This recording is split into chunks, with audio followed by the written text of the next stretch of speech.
Account registration. Operation 1. Change account. 1. Click Me. Then click Settings in the top left corner. 2. Click Account and Security to enter the account management page. 3. If you need to change your mobile phone number, click Mobile Number. If you need to change your email address, click Email Address. The following is an example of changing your email address. 4. Click Change Mailbox. 5. Enter the account password set to change it.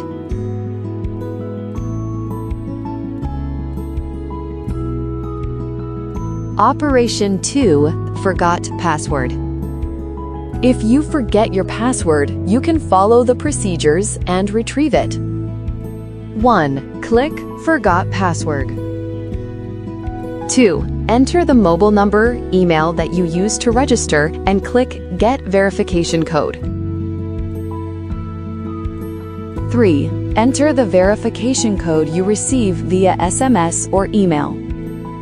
4. Enter your new password and click Done to reset the password.